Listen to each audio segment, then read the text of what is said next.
पश्चिम बंगाल की सीएम ममता बनर्जी पर भाजपा के राष्ट्रीय अध्यक्ष जेपी नड्डा ने कहा, ममता जी मां माटी मानुष के लिए जानी जाती थी। हम सभी ने देखा कि शाहजहां शेख ने मां के साथ क्या किया। माटी की हालत ऐसी कर दी गई कि घुसपैठिए जमीन पर कब्जा करते रहे और लैंड जिहाद चलाते रहे। मानुष की हालत ऐसी कर दी गई कि बिना रिश्वत के और टीएमसी कार्यकर्ताओं को पैसे दिए बिना कोई काम नहीं होता था।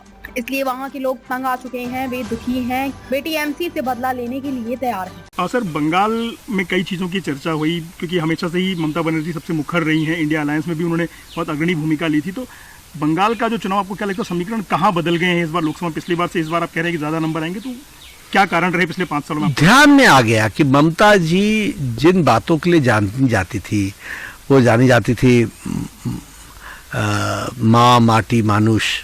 माँ का वो हाल किया जो शाहजहां शेख ने सारी दुनिया को दिखा दिया। माटी का वो हाल किया कि घुसपैठियों ज़मीन कब्जा कर रहे हैं और ज़मीन जिहाद चला रहे हैं। और मानुष का वो हाल किया कि बिना घूस के, बिना टोलाबाजी के, बिना टीएमसी के कार्यकर्ताओं को पैसा दिए बगैर कोई काम नहीं होता है। तो ये वहाँ के लोग उकता चुके हैं, दुखी हो गए और टीएमसी से बदला लेने के लिए बैठे हैं। सर, इंडिया अलायंस ने बहुत एकजुट रहने की कोशिश की, दिखाने की कोशिश की हम एकजुट हैं। कई जगह के खिलाफ चुनाव भी लड़े, पंजाब में और बाकी जगहों पे। आज उनका दावा है कि 270 के पार वो आराम से जाएंगे, सरकार उनकी आराम से बनेगी, लेकिन फिर भी वो कहते हैं कि एग्जिट पोल्स में हमारा कोई प्रवक्ता नहीं जाएगा। कांग्रेस ने साफ किया है। इसलिए कि एग्जिट पोल में सच्चाई जब आती है तो सच्चाई से भागते हैं। Coming events cast the shadow before. आने वाली घटनाएं अपना संकेत पहले दे देती हैं।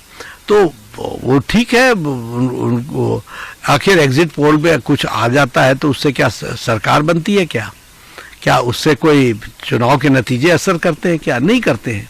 लेकिन आपको विश्वास ही नहीं है क्योंकि आपने इतने दिन तक, 1.5 महीने तक आप झूठ पर ही चलते रहे और आप लोगों को गुमराह करने के लिए लगे रहे। अब सच्चाई सामने आने वाली है तो आप डर गए।